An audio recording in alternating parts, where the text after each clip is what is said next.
But no, it's the women who are getting picked up and arrested down there for running sex slave rings and stuff. It's like, what the hell?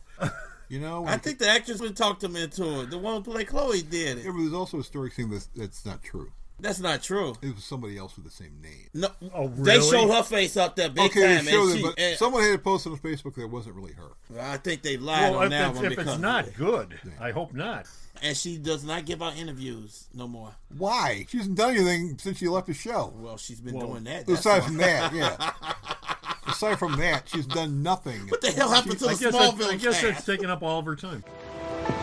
Look, on a scale of 1 to 10 of illegal things I've done in my life, this doesn't even hit the radar.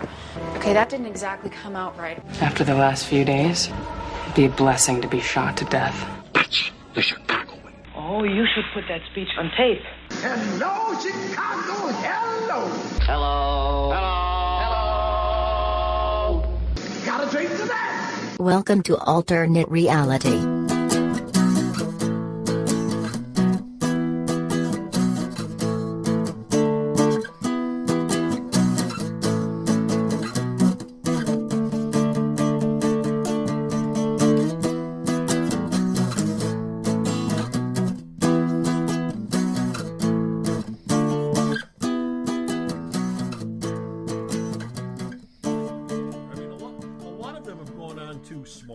In other shows, yes, too. I mean, they're working actors. The ones that think that they're going to go on, Tom Welling, to star in something wonderful. Tom Welling.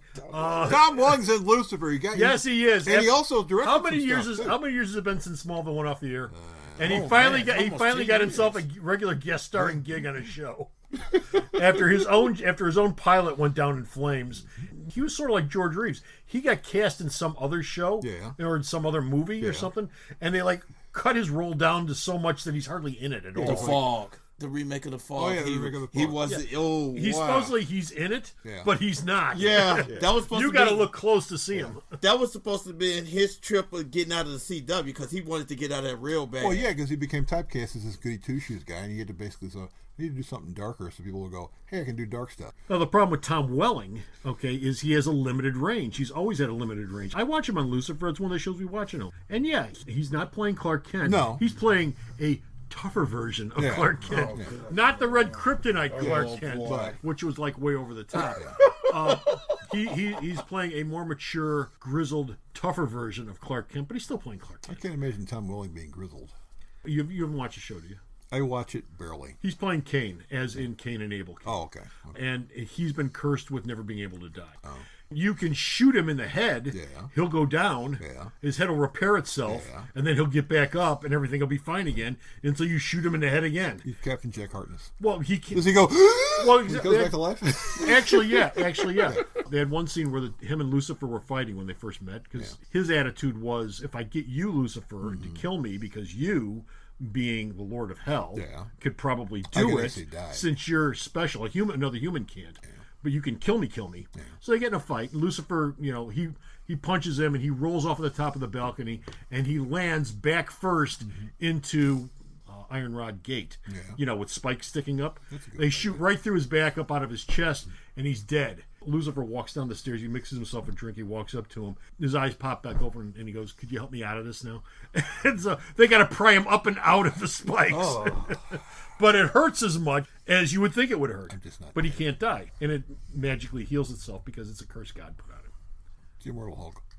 The Immortal Hulk. Yes, the Immortal Hulk. Hey, folks, Comic Book Man here. You're listening to The Alternate Reality. Big surprise. Coming to you from Alternate Reality. Look at the intersection of 111th and Kedzie in beautiful downtown Mount Greenwood. Alternate Reality. Your all new comics are always 15% off every day for everyone. As always, I'm being joined today by the dynamic duo themselves, the one and only Rod Flesh. Why do you keep doing that? I don't know why. One and only Rod Flesh. Rod Flesh. And the man of 1,000 worthless facts. Ian Flynn. Bocepheus. I'm stuck in the gravitonium. Let me out!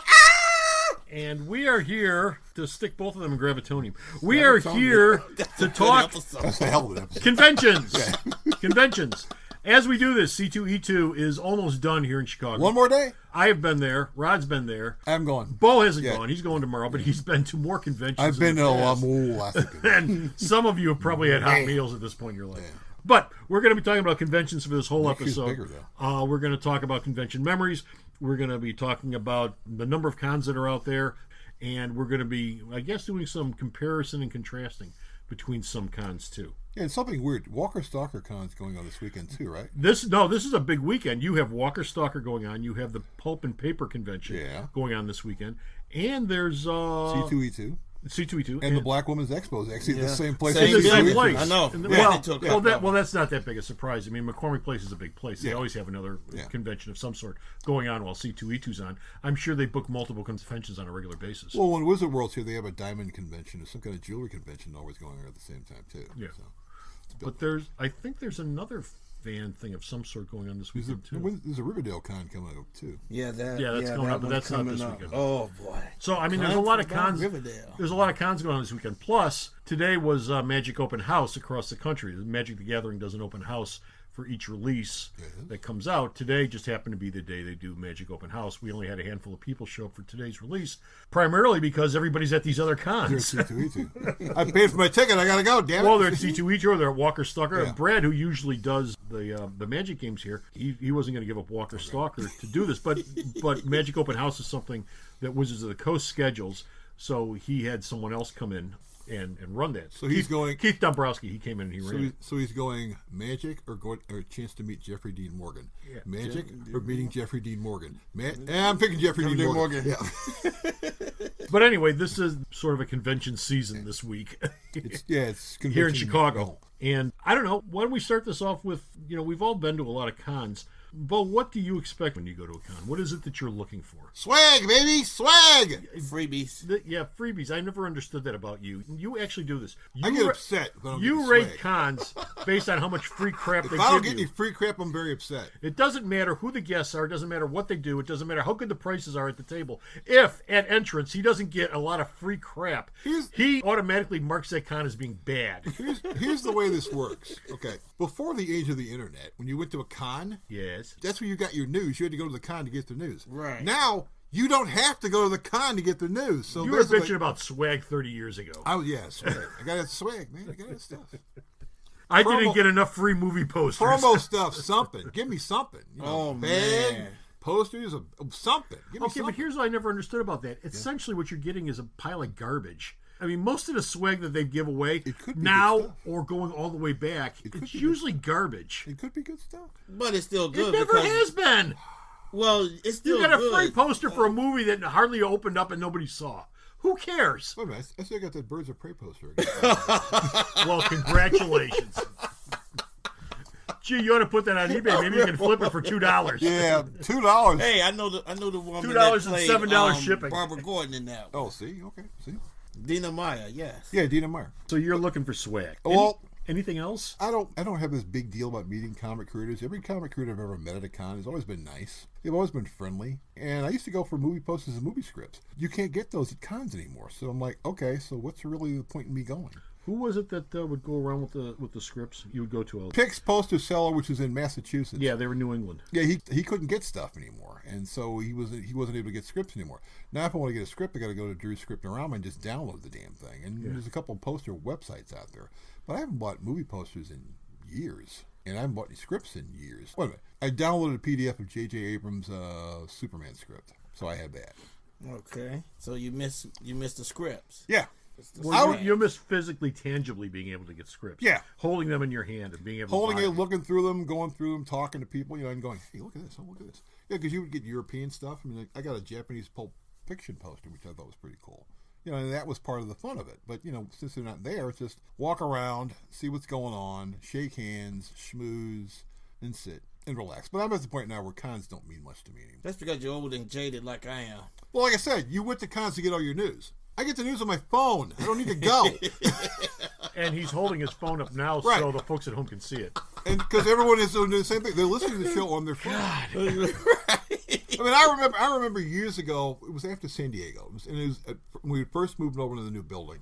It was a Monday morning. I'm sitting at the computer at work. I'm pulling all the news from San Diego. I was sitting there at the computer for 4 hours pulling it. And then for another 3 hours cutting it down to something that I can do something with. That to me is a big part of cons. So that's sort of like you missed the surprise that you used to get going. My favorite panel at cons was always Trailer Park. They haven't done a Trailer Park in a con for a couple of years. Well, they just run trailers?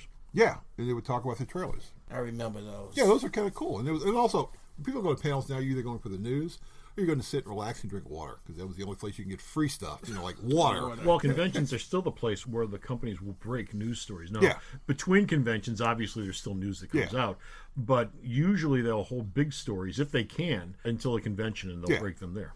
Yeah, Leonard Coker, my friend was on Facebook, he goes, okay, I know what my next Marvel project is. I go, so you going to announce it at C2E2? He says, well, unfortunately, no. I said, San Diego? Yeah, probably San Diego. So, oh, boy. So you got to wait till San Diego to You got to wait till San Diego to find out what it is. Is he going to be at C2E2? I don't think he's there. I was going to say, if you went there and badgered him, could he tell you? But probably. So I can't tell you. No, leave me alone. Or again, go to Frank Cho and go, you don't play Mafia Wars anymore. He goes, yeah, neither do I. I thought it was boring as hell. And you go, yeah, it's kind of boring as hell. What about you, Rod? What do you expect from a con? I expect to be going in there and thinking like I was when I first went to a con. Books that I know I can't darn well afford, but I like looking at them. Today, I had my son with him, and I said, this is about as close as you're ever going to get to Amazing Fantasy number 15. And the guy actually let him hold it. Yeah. I said, this is the first appearance of Spider-Man. In the plastic? Yes, of course. Yeah. It wasn't out. Wear your gloves, son. Put them on. Put them on. In plastic, in Mylar, yeah, block and of blue side. right. Yeah, and everything. And he held it, and he said, yeah, sure, you can hold it. And he held it while, of course, he was looking at us like, okay, don't drop anything. No, he looked at us. You're holding a book that's worth like $120,000, $130,000. Yeah. I think it was 240-some thousand. Okay. He misread the price. And you're holding that in your hands. Yes, he's looking at you. Yeah, no, of course. Because he's going, if he ruins this, I'm going to kill him. You're lucky he gave it to you in the first place. Right. Well, because most dealers would say, yeah, it's right there. Look at it. Yeah, No, I've been to this guy before, and I purchased a book, Amazing Spider-Man number 122, because mine had the back ripped off of it. And I said, if I ever get enough money, I want to purchase the book as good as I can get it for a certain price. It's $4,000, right? Yeah, it's going for $4,000 and up, but I got it for like $125. Okay. And I didn't blink twice when he said $125, so I picked up the book, looked at it. Oh my God, the pages are clear. The cover it still has some gloss on it. That's usually what I expect an inner kid to go in there and go, oh my God, look at this. There's comics I've only dreamed about seeing, like first appearance of Superman, which they didn't have, but they had Superman number 1. Action 1? No Action 1 now. Oh. Just Superman 1. Okay. Batman 1. Yeah. First appearance of Joker. Penguin, Daredevil number 1. I've only seen that maybe twice in a lifetime. Saw it 7 times today. Someone's got Daredevil number 1? I look at it and go, yeah, okay, I just saw Daredevil number 1. There is one guy, but he actually did pull out Avengers 1 and let me look at it. Took it out the bag and put it right back in the bag. I don't blame him. And also being there with actually the younger generation that likes the characters, even though they're getting it from the movies. Yeah, I wouldn't know anything about that.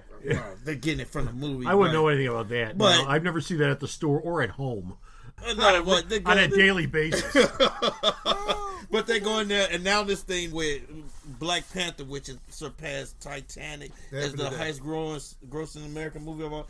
Now there are people in there looking at Black Panther saying, oh, okay, Black Panther's been out that long? Now the funny thing about it, Black Panther is now this global icon. You should see what the prices is of the book. Of course, Jungle Action went up to $700. Of course it did. And they had 2 years ago.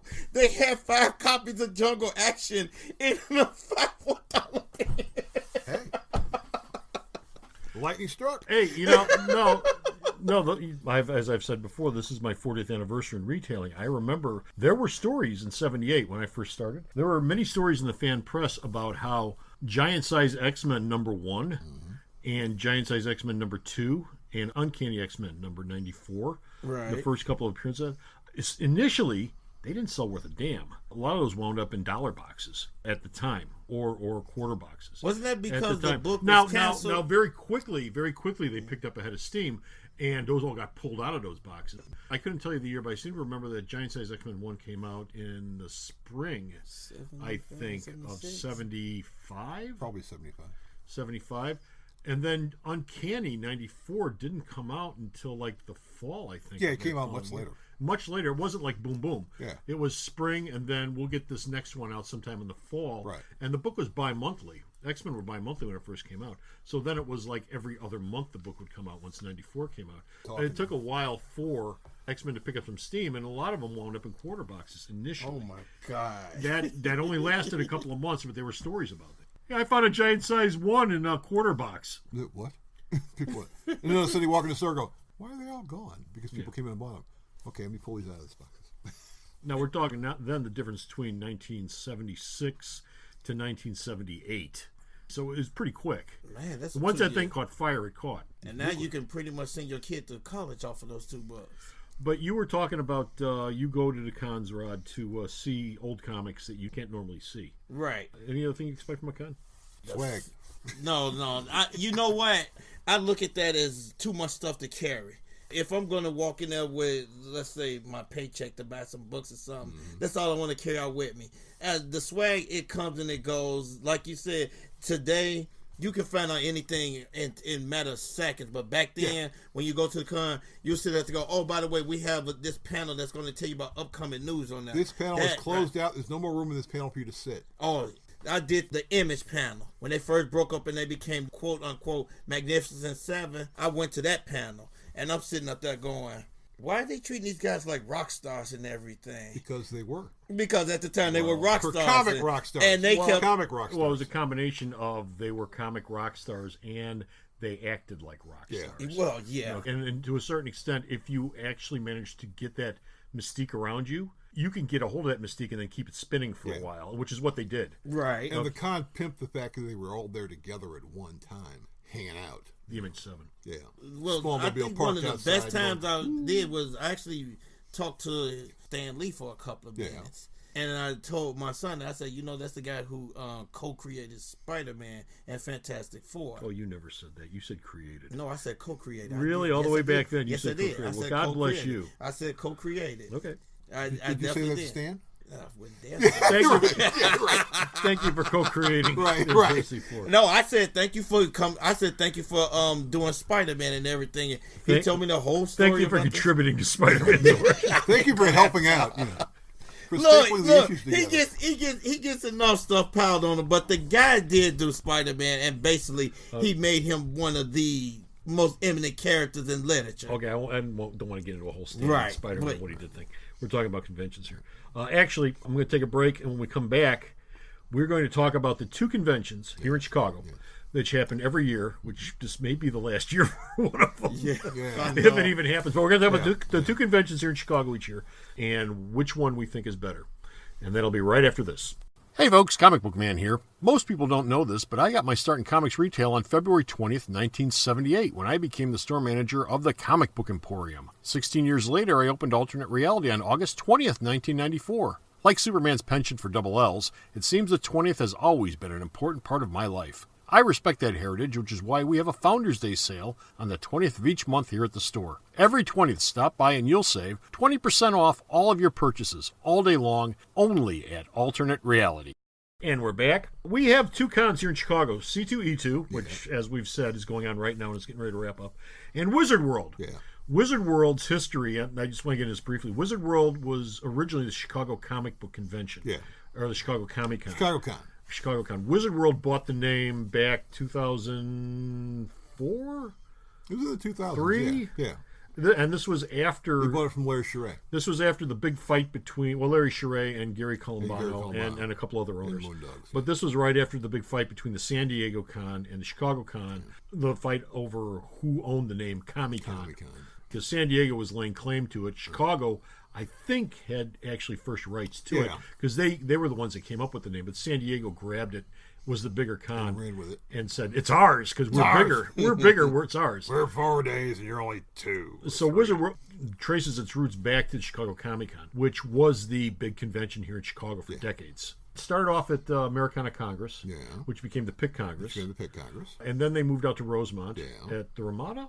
I think it was the Ramada. Yeah, they moved out to the Ramada. And then they moved to Stevens. Yeah, Donnelly Stevens Convention Center. So they went from downtown in the Loop, Americana Pitt Congress, to O'Hare with the Ramada. And then they stayed out near O'Hare, Rosemont, closer, with the Stevens Center. And when they sold the name to Wizard World and the convention, essentially, it stayed in the same location. Yeah. It's been the same location at the Stevens Center. Which one do you think was better or is better? There's a difference between the two. Historically, you look at Wizard World and Chicago Comic Con and what C2D2 is doing today. Which do you think was better? I think which is better is a pretty quick argument, but which was better? Chicago Comic Con was better. Why so? The con was downtown. Well, yeah. Which means you had a larger audience. Right. You were in a hotel, which means you had a lot of space. Then you had very little celebrity attachments. It was basically a Comic-Con period. Well, you had creators show up. Yeah, you had creators show up. DC and Marvel would show up and they'd bring all their people. I mean, I remember hanging out in one of the hotel rooms at the Congress. It was like an hour and a half with Don McGregor. And it was like informal as hell. We're sitting around tables. You know, he's just sitting there just rapping with us for like an hour and a half.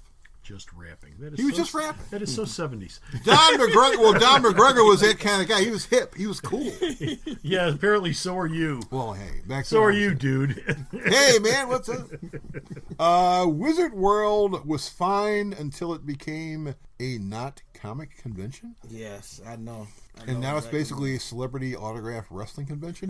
It's, I forget. And gaming. I forget. DC and Marvel pulled out of that con. Yeah. Now, they were with Wizard World initially, weren't they? Yeah, they were. Yeah. When Wizard World took over from the Chicago Comic Con, DC and Marvel and all the rest of the companies, they were there for the first couple of years. Yeah, they were. They were a staple of it, and they were always there. Then all of a sudden, somehow, they wandered away. Yeah, at some point they all pulled out and stopped coming. And magically C2E2 showed up and it went, "Hi, we're back!" We got to mention this. C2E2 is ReedPop. Yeah, ReedPop. Which is a convention organization company out in New York that have been putting on conventions out on the East Coast for a long time. Since the 60s.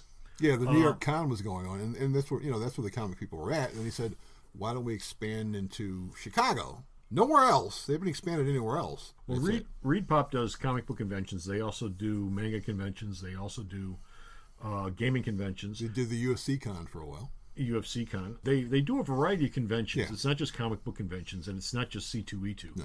I think they do them up and down the East Coast, don't they? Yeah, they do. Not just New York. It's other cities on the East Coast, Actually, too. New York gets, there used to be one con, now they get two. Because there's so many people going there, and people couldn't get in because they were filling the building. He said, "Why don't we just do it twice a year?" I think what happened with ReedPop was when they saw what was happening to Wizard World, when DC and Marvel and the rest pulled out, stopped showing up at the convention. They were replaced by more autograph people and more flea market people. Yeah.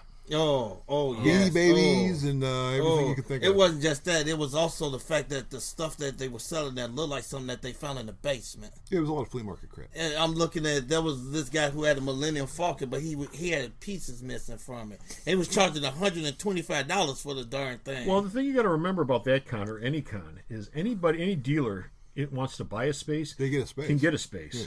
Okay, and if you want to put a Millennium Falcon with pieces missing out of your basement, but pay for that space, you can do that. They don't care. They don't limit who will give them money for table space. They like the money. They like the money. But in accordance with that, though, you started to see at Wizard World, you started to see more jewelry vendors. Yeah. You started to see more energy drink vendors. Yeah. You started to see more folks selling cell phones. Yeah, Verizon had a booth. Yeah, well, not just Verizon. And a couple other cell phone companies had booths. But I mean, Boost Mobile had one. Boost Mobile had one. Small independent folks who are selling cell phones out of the backs of their cars. You started to see more of them showing up at Wizard World, in addition to your comic book vendors. Yeah. And in addition to your sword vendors and your cosplay vendors and all the other stuff, which you had your porn vendor too, and your porn vendor, yeah, big red cage, yes, surrounded by stuff. You go, what the hell is this? Oh crap! But you know what? C2E2 has the same stuff. Some of them are down there. Yeah, some are there. I walked the floor on Friday, and some of them are down there. But you know what? They're not as visible because they arrange the room differently. Yes. They front load the front with all the publishers, and they mix in with them some of the high-end vendors. Yeah. And then around the edges, okay, if you're going backwards, okay, you also have some high-end vendors. Okay. And then they have the local folks. They're down there too. And what they sort of do is like they have an energy drink down there. Yeah. It was in a very small corner space. That was down there, and it was a corner within a circle within a circle. Yeah, I know you really had to be looking for 5-hour energy drink. I just ran into it. Yeah, it was it's small. It wasn't sticking out. You would have to Well, the bump into bottles the are only theater. so big, so how big of a booth do you need? Well, you put a great big sign behind you, and you've got a girl standing out there, in a one-piece bathing suit saying, "Hi, drink Blast Energy drink." And Norton starts showing up at C2E2. You had a Norton truck sitting there because he was always some kind of movie tie-in. And not only that energy drinks, a couple other things too. What turned me off on Wizard was the fact that they started to get away from the comic part and the movie part, and they just basically went for like this lowbrow entertainment. They had backyard wrestling in a corner at one of the cons. At the same con there, they had William Shatner sitting up there asking $85 for autograph, and Rob Blagojevich asking for $95.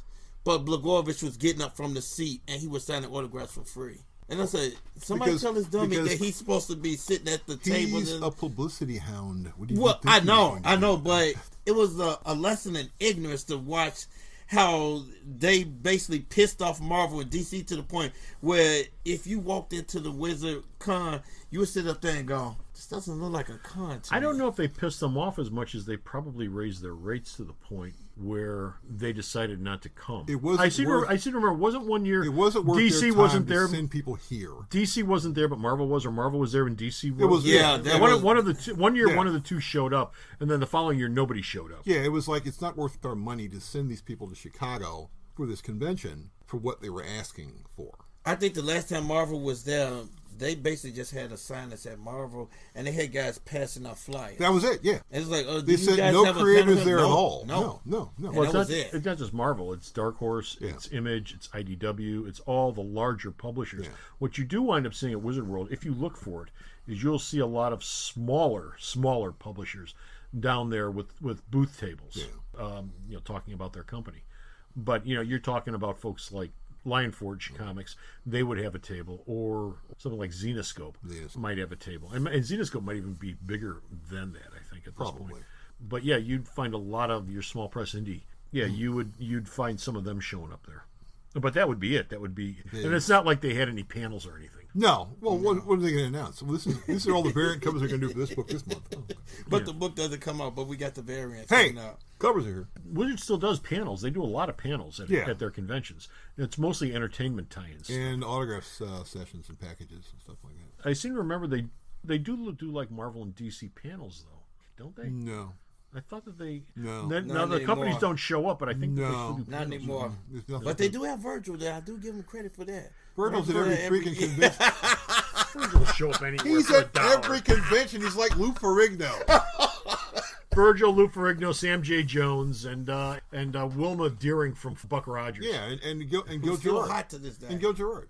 Hell, I saw Virgil walking through O'Hare Airport when I was stuck in the bookstore all night. Him and Ted DiBiase walking through in costume, by the way. Yeah. Well, why not? Yeah.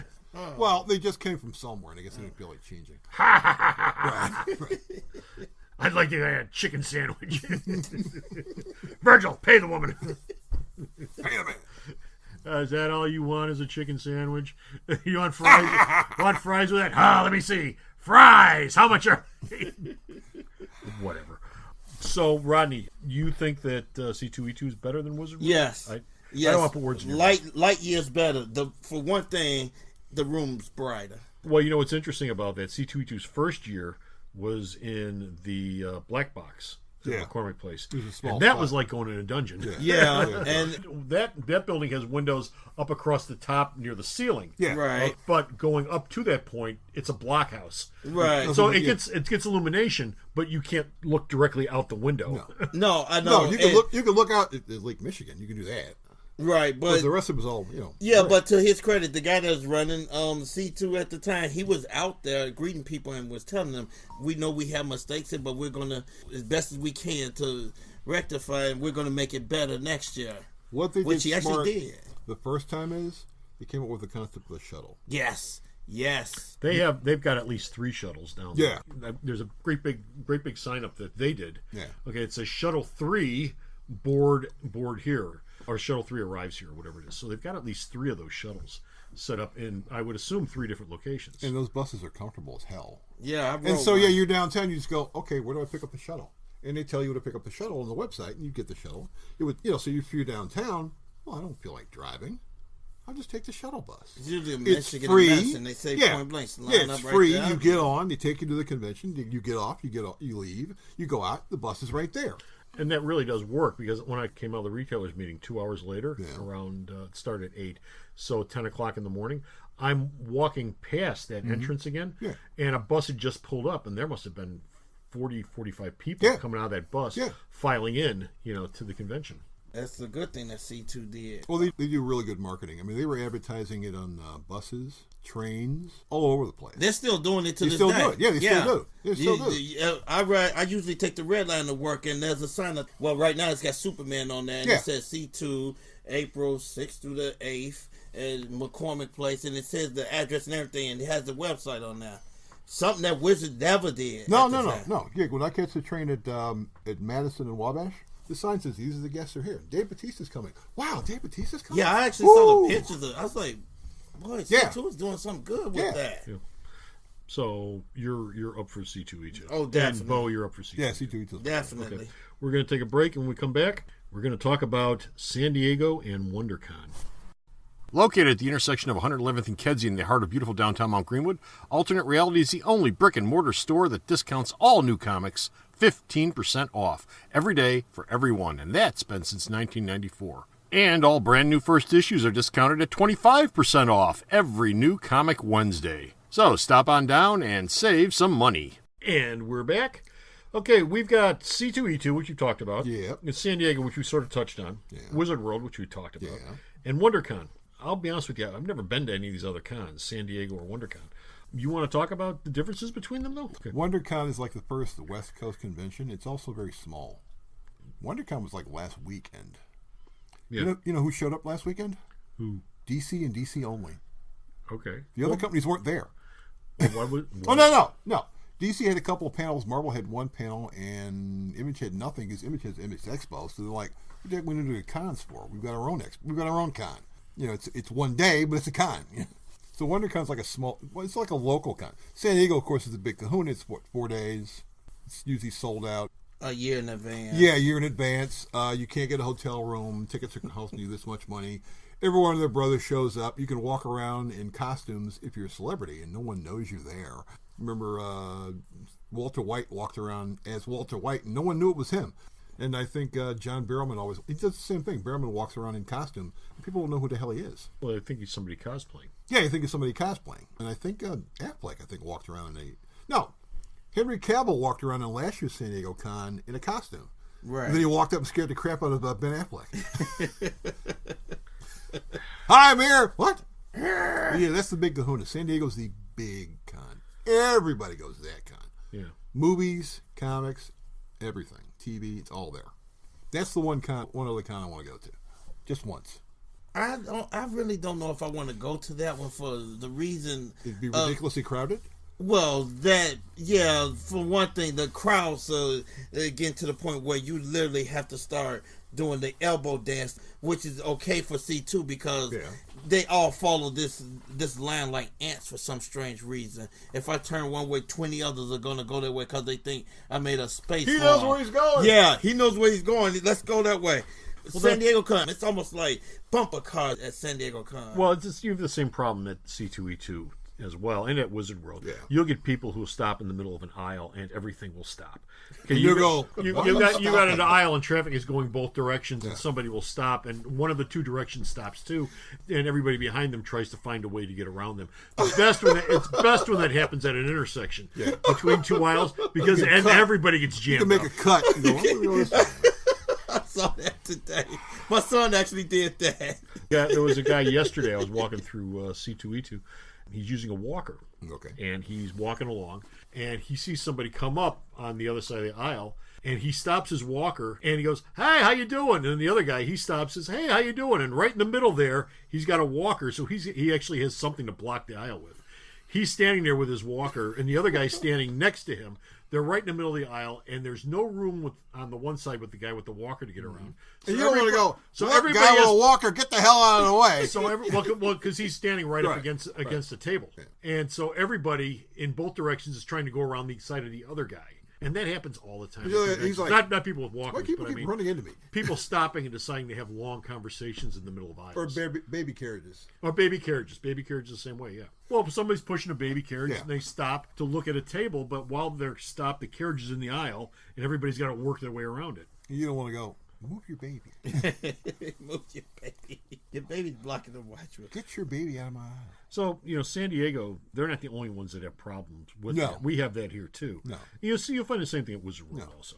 If you see video of San Diego, the aisles are packed. Well, there was a show that was on TV a couple of years ago called Attack of the Show. Yeah. I think it was G4. Yeah. And they used to do live from San Diego Comic-Con. I don't know if I don't think they do that anymore. They don't, because the actress, apparently, she's too big for the cable channel. Hell, they couldn't find someone to replace her.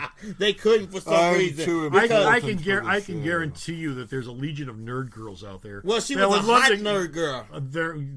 It's not that much work for someone to get hot, believe me. Well, there's a legion of hot Northcutt. Blake works for Image. She could go. She can host. Yeah. She's personable. There's no shortage of hot-looking nerd girls out there who would love to be on TV to be in charge of a show about a con. But I remember watching it, and they had actors and people in there talking about shows and stuff. Yeah. And this was right before the big Marvel movie explosion hit. And they would bring them on there and say, well, we're doing so-and-so movie here. And, oh, wow, I can't wait till that comes out. Fine. Thank you, bye. Then the next one come up there. But as they doing that, they zooming down on the crowd, and you see the crowd is like ants. There's like 7 forming around one, and then bouncing one around, is trying to move somewhere. This has got to be murder on that first time of that. It's a nerd prom, son. So, convention memories. What are both of your best convention memories? You go first. Gil Kane, Julie Schwartz, Stan Lee, John Romita Sr., all at one con, and I talked to him for at least 30 minutes each. When was this? I never forgot that this was, the last time each of those persons was alive, unfortunately. Well, you're going back to the 80s. Yeah, you're going back No, to the this 80s. was like, I want to say around mid-90s or something like that. So you're talking Wizard World up at Rosemont. Yeah. Or Chicago Comic-Con. First off, I'm walking around because I had just purchased, I was a sucker for this run of Superman that Gil Kane had drew. Okay. Yeah. Someone says Gil Kane is here, and I'm looking at him. Gil Kane? No, he's not here. I go there, and there's this guy that looks like the Crypt Keeper.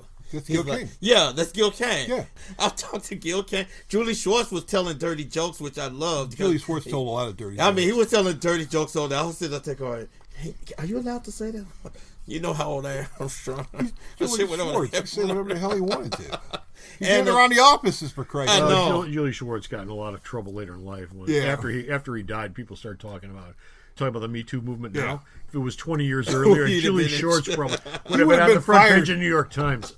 He was grabbing asses all the time. I can see that. The jokes he was telling, grabbing asses and copping fields every single time. Oh, man. And Stan Lee, who actually was very sociable, and at the same time was still, of course, Stan Lee is boisterous. He's in character.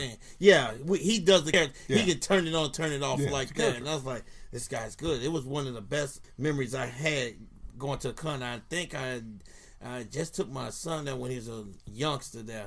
He's sitting up there holding books on there, getting signature from him. And I go, is Romita Jr. here? Yeah, he's just walking down the aisle. I said, excuse me, you John Romita Jr.? Yeah. Hey, how you doing? I was like, oh, because Romita Jr. was my go-to guy when I started buying Spider-Man. Yeah. So I'm talking to him, and we held a conversation for like 15 minutes, just standing in the middle, just talking. Well, I was like, your father's actually my favorite artist of all time now. He said, I told Dad you said What about me? What about me? I got him to sign my Amazing 238. Well, no, I mean, it's great to say your dad's my favorite artist of all time, and you're okay. You're too. okay. No, I was a fan of him as well. But his father was the first guy that I affiliated with doing Spider-Man. Okay, yeah. I wasn't around when Dicker was doing, but when Romita did. You know how you be diplomatic with something like that? Your dad is my favorite artist of all time, but you know what?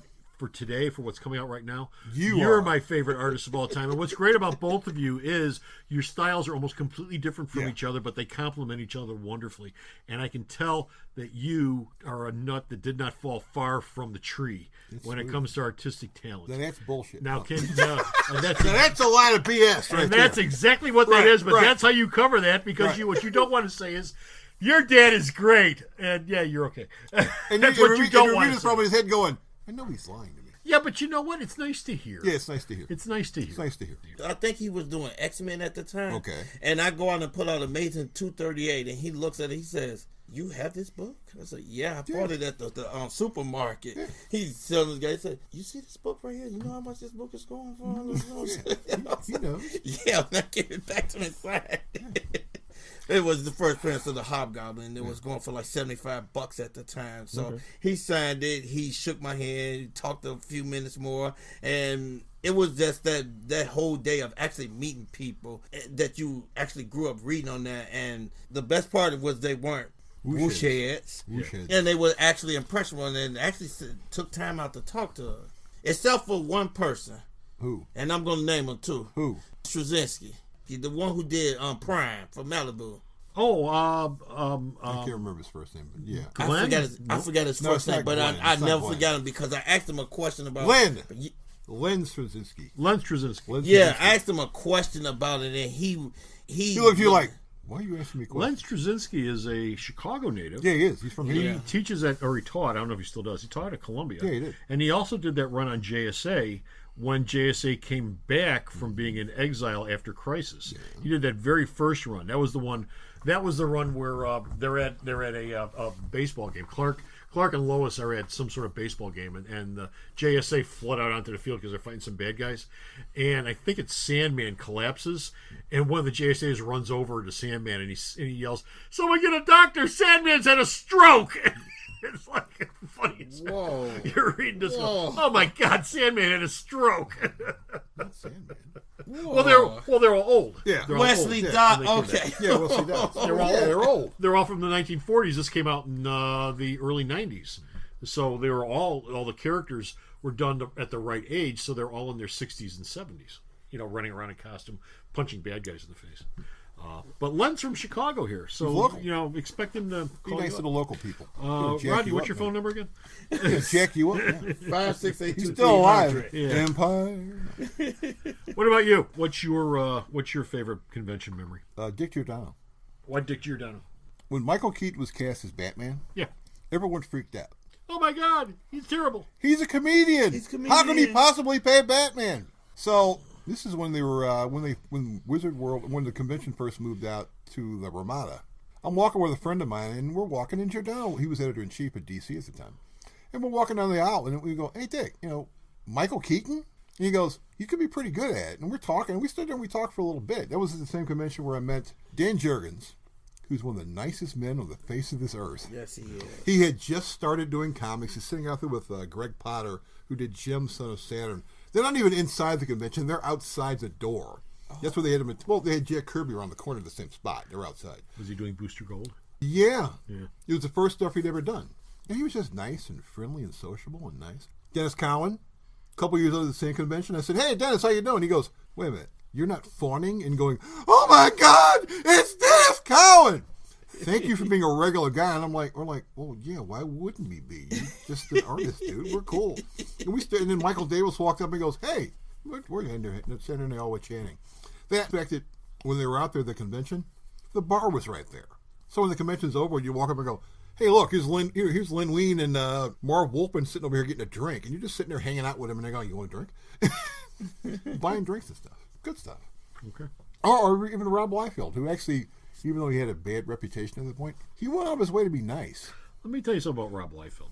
And this isn't going to be what you think. Rob Liefeld obviously has a reputation for being a jerk. An artist, an artist who does not deserve the rep he's got. Okay, he has that reputation, and I think it's probably justified. However, even after the influx of Patch, this week, the greatest comic book character ever, Patch. However, I have heard many stories about Rob Liefeld over the last 4 or 5 years that make me think, while everything about his art might be true, he actually is a pretty decent guy. Oh, he's a really nice guy. And I used to thump on Rob Liefeld a lot, and I still do as far as an artist goes. But, you know, one of the things I always try to do is separate the man from the art. I mean, if you don't like the man and you like the art, then appreciate the art and dislike the man and stay away from him. Vice versa. If you don't like his art, don't judge the man. And I shouldn't say man, the woman too. male or female creators. Don't judge the creator by whether or not you like their story, because they might be a pretty decent person. Yeah.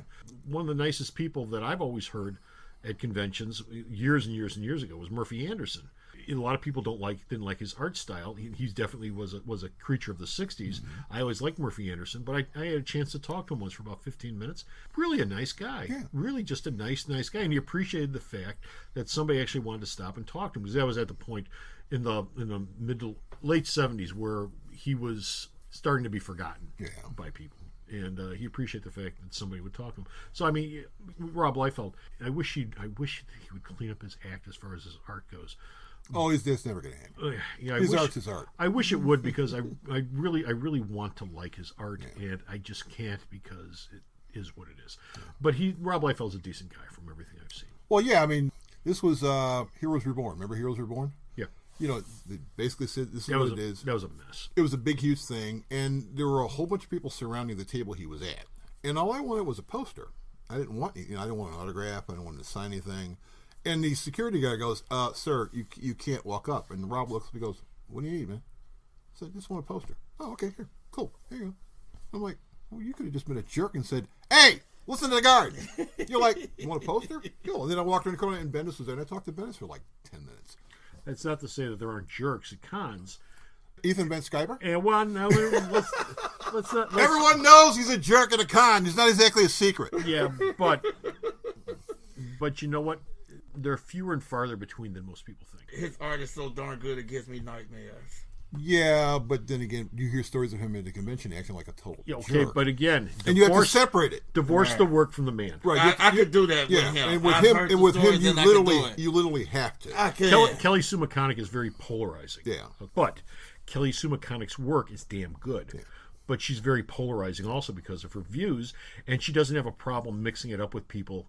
This gets into, you probably shouldn't be doing this in territory, but she doesn't have a problem mixing it up with somebody who wants to give her a hard time over pet views or pet thoughts. Philosophies. Yeah, because Frank. But she's a good writer, and she's probably a decent person. It's just I think the problem. Matt Fraction doesn't have a problem with her, and they've been married all this time. So Fraction's a cool guy. I think a lot of the problem, and this gets into different territory, but I think part of the problem with a lot of the creators is you get folks who have gone from nowhere to becoming famous in a relatively short period of time. And some people, as with all things in history, some people deal with it much better than other people do. Yeah. Some people, it goes right to their head, and they think they're God, and they stay there no matter what happens, and they live in this fantasy world. I'm thinking of like Howard Chaykin, who once upon a time was a god with some people, and who is not a god anymore. But from what I've read and from what I've seen, and I've had a run-in with Chaykin in my life, he still thinks he is. Howard Chaykin. This is everyone's favorite Howard Chaykin story. Downtown is a Congress. First issue of Star Wars comes out. Someone walks up to Chaykin and says, "This art sucks." And Chaykin's response is, "F you." That was his response. That was it. Yeah. My Howard Chaykin story is about 10 years later down at the Ramada. I think that this was the year before. No, this was the year of the Image 7, around the pool. Yeah. Chaykin and the rest of the artists were in a separate room off to the side down one of the rings, which was one of the reasons why they left the hotel in the first place. Yeah. They just outgrew the damn thing. Well, yeah. You wound up sticking artists in hotel rooms, and stuff, and they're turning hotel rooms into little meeting rooms. Or I mean, that's where Steranko was set up once. He was in a room that basically looked like it was like an offshoot or an office thing, and it was like, why are you in this little ass room? But Chaykin is there at his table. They've got like maybe 10, 12 artists crammed into this one room with all these tables. He's wearing cowboy boots, jeans. He's got a great big silver belt buckle on. He's wearing a cowboy hat, and he's wearing a cowboy shirt. Yeah. It was either yellow or blue, and he's got a bolo tie around it. You asking, when's the rodeo? No. And if he wants to dress up like Urban Cowboy, God bless him. Okay, well, God, Steranko was wearing like a flight suit when I saw him. Well, again, this shit gets to their heads. Yeah. But the thing that bothered me most about him, and I didn't talk to him, but I was listening to him talk to other people. He's sitting at his chair with his feet up on the table on his art. Yeah. Okay, and people are asking to look at his art, and he's bitching that he has to move his boots off of his art. I'm comfortable for people to look at his art, and it's like, okay, You're a jerk. You're a jerk. I'm comfortable. But anyway. Okay, that's it for conventions, convention season. I hope everybody went to C2E2. One of the things they did tell us at C2E2 during the retailers meeting is next year... Bigger. It's bigger. Much bigger. They're expanding into... I think they're staying where they're at, but they're expanding into another section of that same building that they're in. So it's going to be much larger next year because it's growing. It's a growing concern. It's like it's the number 2 convention in the country at this point. Last year the numbers was 80,000. I think they surpassed it. Friday attendance was good. Talked to a couple people today, like Rod apparently was packed today. It's always packed on Saturday. So, and I'm going back again tomorrow with Bo. Sunday's like so we'll see what tomorrow looks like. But anyway, that's it. We're going to take a break, and when we come back, it'll be time for Bo's favorite part, the Rorschach test. You know, folks, there really is no other store that has as many sales as Alternate Reality. Beyond our signature sale of 15% off all new comics, we also have specialized sales peppered throughout the week, month, and year. For example, did you know that every Thursday is Ladies' Day at the store? That's right, ladies. Stop by the store and you'll save 20% off all of your purchases all day long. Ladies from 8 to 80 get a 20% discount on everything all day, every Thursday, only at Alternate Reality. And we're back. Gentlemen, I'm going to give you a word. Actually, it's a 2-part word, but it's one idea. I'm going to give you a word, and I want you to tell me the first thing that comes to your mind. And I'm going to go with you, Bo, first, and that word is zombie apocalypse. Who cares? Okay, who cares? There is no zombie apocalypse coming. Relax. Calm down. It's not going to happen. But we want it to happen. It's never going to happen. But we want there to be It's one. not going to happen. Get it in your head. I bought all these buckets of MRE food in my basement. Then you are a dumb you-know-what. I have buckets full of MRE to eat in my basement. If you want to eat MREs, good luck to you. You ever see the commercials that they run late at night now for this food that lasts like 50 years? Yeah, you can have it. You stack it in your basement, and it comes in like 50-gallon drums You mean it's a Twinkie? with handles on it. You mean it's a Twinkie? No. I don't know what the hell it is. Pop Rocks? But they try to set it up so Moon food? The wife can make meals out of this thing, and during the zombie apocalypse, Slurry. it's just like any other day. Sitting around the kitchen table eating this stuff in a 50-gallon bucket. It's not going to happen. Okay. Rod, zombie apocalypse. Not happening. Besides, Galactus is coming to take care of everything in the first scared of place. Galactus, didn't you? People should be more concerned about aliens than zombies, really. Yes. Because we are not alone. We are not. Okay, The Moldy truth and Scully. the truth is out there. Okay, Moldy and Skunky. Really? You would actually think that you're the only person in this wide universe? No, Really? I don't think that at all. I don't think that at all. Not for a minute. I think they're ignoring us and say, these people are stupid. I know. Zombie apocalypse? They got a fallout shelter? There are more galaxies, not stars, galaxies, which are collections of thousands, hundreds of thousands of stars than there are grains of sand on a beach. Of course we're not alone. Oh, 52 But you know Earths. what? But no, that's multiverse. That's a multiverse. It's a multiverse, not the same thing. That's 52 of all of those universes, all those universes stacked on top of each other. But just in this universe, just in this reality, there's more galaxies than are grains of sand on a beach. Of course we're not alone, but we might as well be considering the distances between all of us. They're on their way. They're not on their way. Speed of thought. Maybe Yes, they're they here. are. They are coming. I don't think. Maybe they're here. No, they're not here. At the rate we're going, Yeah. we're never going to have light speed, and we're never going to have starships, so it doesn't matter. We're We're not going to flying- find any. Oh, wait a minute. That was something that was published a couple of days ago. That the tunnel that's in France, they had achieved the atom that went a little bit faster than light speed. They found a kaiju. The CERN accelerator? Yes, that's what. Yeah, they Okay, had it went faster than light speed, so what happened? 180. Let's see, light speed is I haven't- 186,000. Whatever it is. miles per second. I haven't heard about the Earth being sucked into a black hole. That's so coming. I think we're okay. That's coming. You better hope we don't get something a black hole. I'm thinking, wait for the sun to burn out. Okay, so until we're sucked into a black hole, that's going to wrap it up for today. Zombies. Zombie apocalypse. Okay. Actually, I was sort of hoping you guys would tie it in with conventions, but, I guess not. How about vampires? Yeah, Vampires are apocalypse. cooler. Yeah. Vampire apocalypse. There you go. That's Walker Stalker Con's this weekend too. Yeah, so I thought maybe that you guys would tie in with that. Okay, that's What gonna. are your opinions on this? You just mentioned it. What? The zombie apocalypse. What do you think? I came up with this like 9 hours ago. Okay. So. First thing I think about is Night of the Living Dead. George Romero's Night of the Living Dead. Okay. The original one. Yes. I thought it was great when I first saw it. To be honest with you, it's the first time I ever thought about zombies. It never crawled its way into my head before that. I mean, sort of, kind of. I mean, vampires being undead and all that. But I mean, actual zombies walking around eating people. I never even thought about that concept until I saw Night of the Living Dead. I think on Channel 44. Yeah, it could have been. Back in 71, 72. I've actually never seen the whole movie. I have, except for that horrible ending. I've seen the last. It's got a great ending. No, it does not have a great. How can you say it's a civil rights ending? Really? Yeah. I'm not going to even get into it. It's a metaphor. It is. Oh, that ending, really. George Romero was ahead of his time. I give him credit because he basically said that his thing isn't about the living dead. It was an allegory on socialism and everything, which I caught that, but really, the brother gets it in it. That's why he did the one based on the mall. He was making a statement about race relations in the late 60s. Yeah. And also the fact that brothers are never going to see the end of a horror movie. What are you talking about? Big Rames lived to the end of that remake. He was a zombie. He didn't live. He was a zombie. You call that living? At the end of 28 Days Later, she's still alive. Moneypenny's still alive. Okay, that's going to do it. It's going to wrap it up. We're going to get out of here. That's it for the alternate reality for this week. Folks, thanks for listening. Rod, why don't you say goodbye? Goodbye, Rod.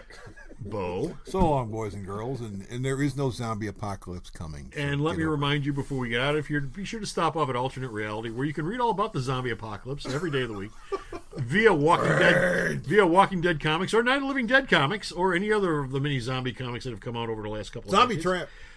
Zombie Tramp, too. You can read Zombie Tramp. I carry Zombie Tramp. It's in the adult room. Zombies are dead. How can they hear?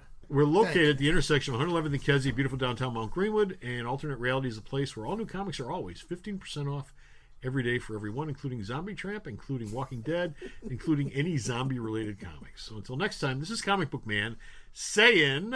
Birds! Bye!